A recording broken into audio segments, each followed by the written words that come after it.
Qur'oni Karimda ashob deb zikr qilingan, Rasulullohning sahobasi deb zikr qilingan zot Abu Bakr Siddiq roziyallohu anhu. G'or sahobi, g'orda billa Rasululloh bilan hamroh bo'lgan. Va Asmo Abu Bakr roziyallohu anhu sifat ko'p endi u zot, ulug' sifat sahobi. Har qancha maqtasiz oz. Eng zarillari oilasi bilan, ayoli ham, ota-onasi ham, farzandlari ham musulmon bo'lgan ulug' zotlar. Abu Bakr Siddiq roziyallohu anhuning qizlari Asmo onamiz. Payg'ambarimiz sollallohu alayhi vasallamga o'ta muhabbatlik, xizmatni qoyillatib qo'ygan. Shunchalik qoyillatib xizmat qilganki, Payg'ambarimiz sollallohu alayhi vasallam 13 yil islomni Makka da da'vat qilgan bo'lsalar, 13 yil. 13-yili Madinaga hijrat qildilar. Hijrat qilganda oddiy, men Madinaga ketyapman deya olmadim. Balki mushriklar orqasidan 100 ta tuya tikib Rasulullohni o'ldirishiga buyurdi. Rasululloh o'lgin topsang ham astag'firulloh va atubu ilayh, tirigin topsang ham ushab kelsang bo'ldi deb Rasululloh sollallohu alayhi vasallamni orqasidan 100 ta tuya tikishdi mushriklar. Rasululloh kechasida uydan chiqib ketib g'orga borib yashiringan. Misol uchun Madinaning yo'li mana bu bo'lsa, Payg'ambarimiz sollallohu alayhi vasallam bu tomonga borib yashiringan.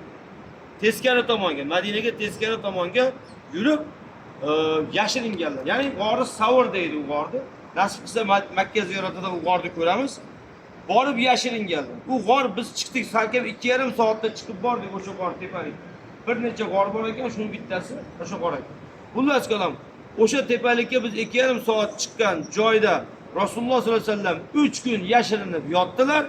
3 kun mobaynida mushriklar Rasulullohni istab bormagan joyi qolmaydigan darajada istadi. Shu istash mobaynida 3 kunlab ovqat tashib olib borib bergan zot Asmo onamiz bo'ladi.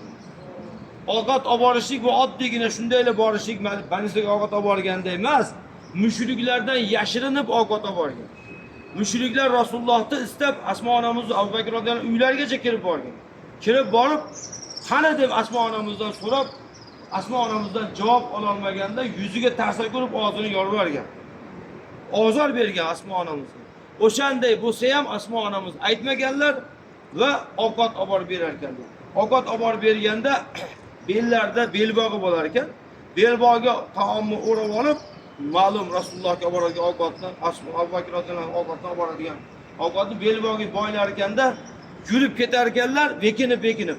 Orqasidan bir xizmatkor qo'ychivoni qo'y haydaydi ekan, qadamini yashirish uchun.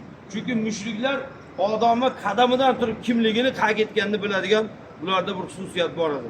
Xullas kalom, shuning uchun orqasidan qo'y haydavar ekan. Asmo onamiz to'g'ri Rasulullohni oldiga ovqat olib borib berib, 3 kun xizmat qilganda Payg'ambarimiz sollallohu alayhi vasallam aytgan ekanlar: "Ey Asmo, Alloh tabolak va taolo seni aziz qildi va jannatda senga belbog' ato qildi" deb maqtagan. Hali jannatga kirmasdan turib, jannatning bashoratini olgan onamiz Asmo binti Abu Bakr bo'lganlar.